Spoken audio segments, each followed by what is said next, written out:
The World Snooker Championship 2025 semi-finals are underway at the Crucible Theatre in Sheffield, with 4 players remaining in contention for the title.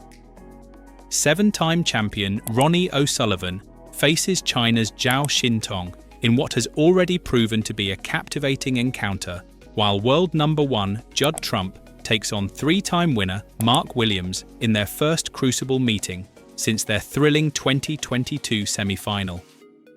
After the opening sessions, O'Sullivan and Zhao are deadlocked at 4-4, while Trump has established a 5-3 advantage over Williams. Both matches are being played over the best of 33 frames format, with multiple sessions scheduled across the coming days to determine the finalists. The afternoon session between O'Sullivan and Zhao delivered an entertaining contest that concluded with honours even. The semi-final represents a significant milestone for both players, O'Sullivan pursuing a record 8th Crucible crown and Zhao making his debut at this stage of the tournament. Zhao, 28, competing as an amateur following his return from a 20-month ban, displayed remarkable composure on the biggest stage. The former UK champion raced into a 2-0 lead with breaks of 60 and 62, taking advantage of early errors from O'Sullivan. O'Sullivan, appearing in his 14th World Championship semi-final at age 49, responded in characteristic fashion. The Rocket found his rhythm and compiled 3 consecutive half-centuries to turn the match around and take a 3-2 lead. During this dominant spell, O'Sullivan prevented Zhao from scoring for nearly 34 minutes.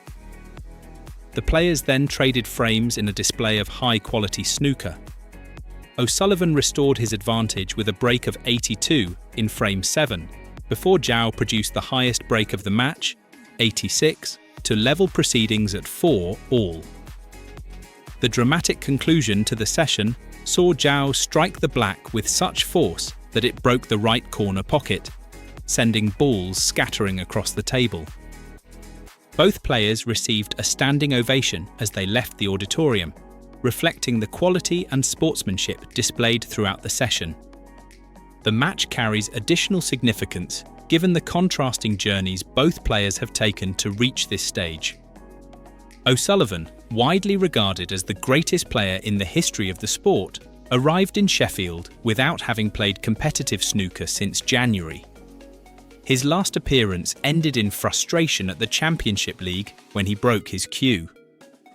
Following his quarter-final victory over Si Jiahui, 13-9, O'Sullivan candidly admitted he had only reached the semi-finals due to his opponent's shortcomings. Zhao's path to the semi-final is equally compelling. He is only the 3rd player from mainland China to reach this stage of the World Championship and has compiled an impressive record of 45 wins from 47 matches since returning to competition. Zhao was one of 10 Chinese players sanctioned in a match-fixing scandal. While he did not directly throw matches, he accepted charges related to being party to another player, fixing 2 matches and betting on matches himself.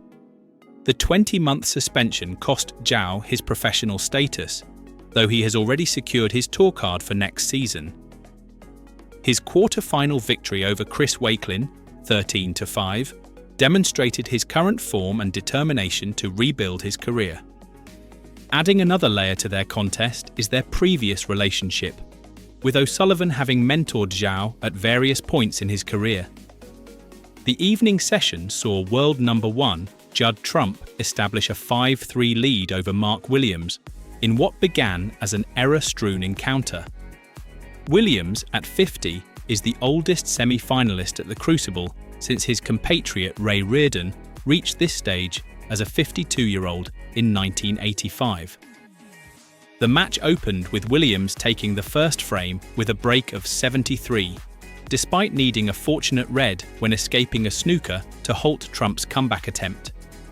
The caginess continued in the second frame, which lasted 39 minutes and saw Williams miss a crucial blue while adopting an aggressive approach. Trump capitalized on this error to level the match. Trump extended his advantage to 2-1 after executing a 3-ball plant, though his play lacked conviction despite punishing Williams' mistakes. The Welshman responded before the mid-session interval, compiling a break of 116 to square the match at 2-all. Following the interval, Trump regained the lead with a break of 52 in frame 5. After Williams once again drew level at 3-all, the final 2 frames proved decisive. Trump benefited from a slice of luck in frame 7 when, faced with a difficult snooker, he flunked a red into the bottom right pocket on his 3rd attempt.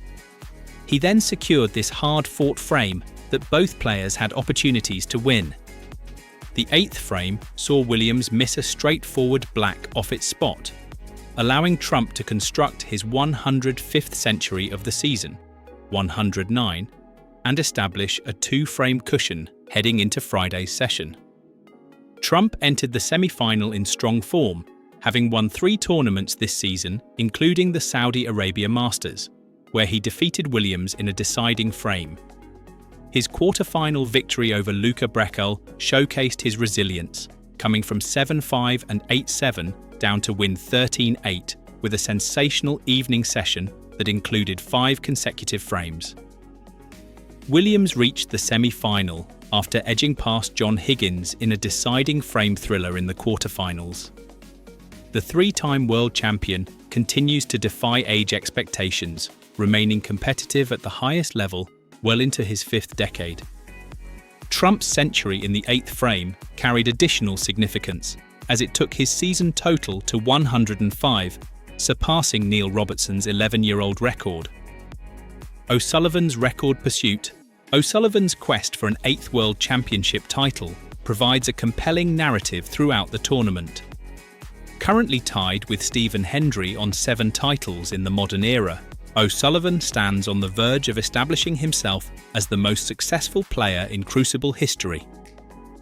Understanding how each player reached the semi-finals adds context to their current form and confidence levels. O'Sullivan defeated China's Si Jiahui 13-9 in what was described as a tight, scrappy affair. The match saw O'Sullivan pull away in the closing stages, winning the final 2 frames after Tsai was well set in terms of scoring, but missed pots, which O'Sullivan ruthlessly took advantage of via a pair of wonderful clearances. Zhao's progression came via a convincing 13-5 victory over England's Chris Wakelin, demonstrating his potent scoring ability and confidence under pressure. Trump's quarter-final against Luca Brecel showcased his determination and finishing power. Having trailed 7-5 and 8-7, Trump reeled off 5 straight frames in the final session, including 2 centuries that helped him equal and then surpass Neil Robertson's season century record. Williams reached the semi-finals after edging past John Higgins in a deciding frame, continuing one of snooker's longest-running rivalries. Keeping count, I'm sure, but well played tonight. And how comfortable are you feeling with the new setup out there? How would you describe it? Just generally speaking, with the new cue. No, the cue's fine, it's just me. Tell me. Yeah, I'd give up even trying to work it out. If I can't work it out, I suppose Steve had the same thing at his career. You try so many things, and you either can accept it or you can't. And I don't think I could accept playing the way I have been playing for quite a while. So I'm just going to try and coach my way out of it, give myself at least 2 years. 7-time world champion Ronnie O'Sullivan has secured his place in the World Championship quarter-finals, despite claiming to be nowhere near his best level. The 49-year-old needed just 17 minutes on Monday evening to wrap up a comprehensive 13-4 victory over China's Pang Junxu, requiring only 1 frame to advance after building a commanding 12-4 advantage in Sunday's second session. O'Sullivan completed the win with a break of 95 after Pang had scored the first 17 points of the frame. The quick victory propelled O'Sullivan into a record-extending 23rd Crucible quarter-final, keeping his quest for a history-making 8th world title firmly on track. Despite the dominant scoreline, O'Sullivan was remarkably self-critical about his performance. When asked to rate his current level out of 10, he gave himself just 2 and stated that he would have to start playing a lot better to have any chance of lifting the trophy. "I need game time and I'm trying to get my game back," O'Sullivan explained. "I don't mind who I play as long as I play my game. It's irrelevant who is sitting in the chair. I always back myself if I can play somewhere near my best level. I'm not sure I'm close to that, but it can click at any time." This tournament marks O'Sullivan's return to competitive action following a 3-month absence from the professional tour. The break came after a dramatic incident at the Championship League event in January, where O'Sullivan snapped his cue and threw it into a bin following his exit from the competition. The Essex-born player has been refreshingly honest about his struggle to regain form and confidence. "Pot one ball at a time. That feels hard for me to approach the game like that, but that's where I'm at and have to just keep going," he admitted. Despite his own reservations, O'Sullivan has progressed smoothly through the tournament so far, dispatching Ali Carter 10-4 in the first round before his equally convincing win over Pang. In both matches, he has shown flashes of his trademark brilliance, even while maintaining that he feels far from his best.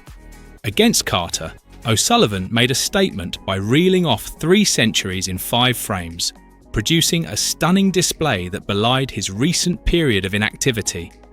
The performance was particularly impressive given his pre-match anxiety. "I was a bit scared about playing," O'Sullivan said after that victory.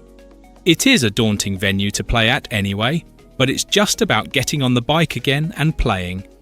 I'm really happy that I've done it. Even if I'd lost, it didn't matter. I've made the breakthrough now."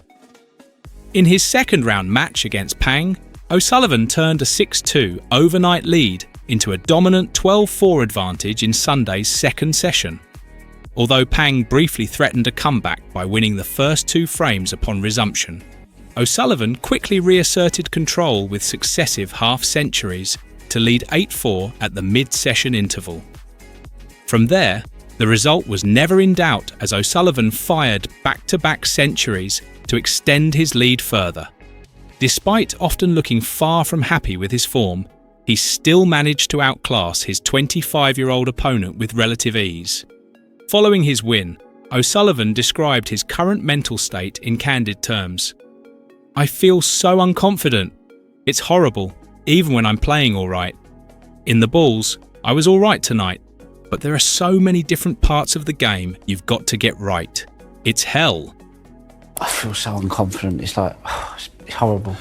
See, it's horrible even when you're playing all right, you know, but let alone when you're... I like the idea you decide... Different again, and, you know, in the balls I was all right tonight because what I've changed felt all right, but there's so many different parts of the game that you've got to get right. But, you know, I'm just... I don't know what it's just like hell, to be honest. The 7-time champion has detailed specific issues he's facing, particularly his search for the right cue. "I love grafting, but I just can't handle not knowing where the ball is going. I couldn't even tell you if it was a good cue because I'm hitting the ball that badly. I've gone through about 30 cues and I've got to the point where I can't really judge. The way I'm hitting the ball, they all sound terrible, so I can't even tell if it's a good cue or not."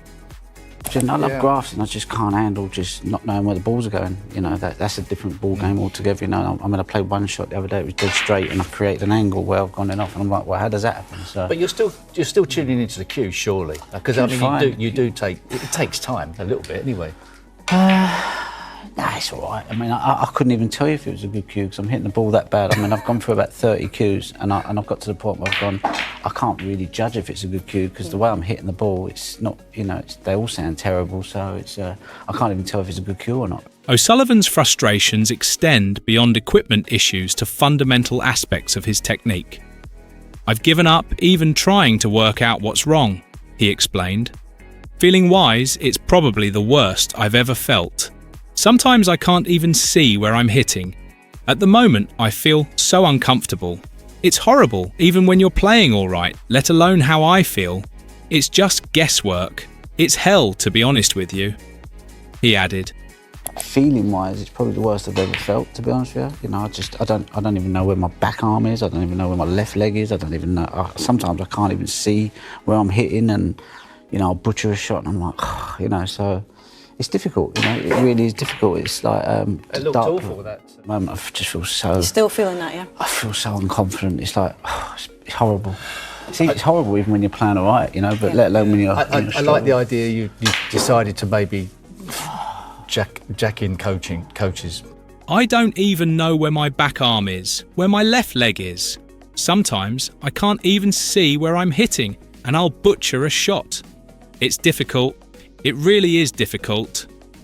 I don't even know where my back arm is. I don't even know where my left leg is. I don't even know. Sometimes I can't even see where I'm hitting, and you know, I'll butcher a shot and I'm like, you know, so it's difficult, you know, it really is difficult. It's like... Despite these challenges, O'Sullivan remains philosophical about his chances.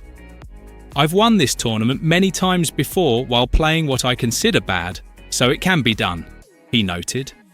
I mean, I've won this tournament many times before playing what I consider bad, you know, so it can be done, but... O'Sullivan also made an interesting observation about his opponent's expectations. He said, "I think I've dragged them down to a poorer level. I think they expected me to play better, and were maybe shocked that I didn't. But I don't think Sai will fall into that trap, and that's what makes him dangerous." Looking ahead to his quarter-final match, O'Sullivan will face China's Si Jiahui, who was a surprise semi-finalist on his Crucible debut 2 years ago. Si advanced with a 13-10 victory over England's Ben Wollaston, who had earlier eliminated 4th seed Mark Selby. When asked about what improvements he needs to make to win a record 8th title, O'Sullivan was specific. "I'd have to play a lot better. I'd have to start potting a few long ones, pinning them to the back rail a bit more. It needs a bit more improving in those areas, really."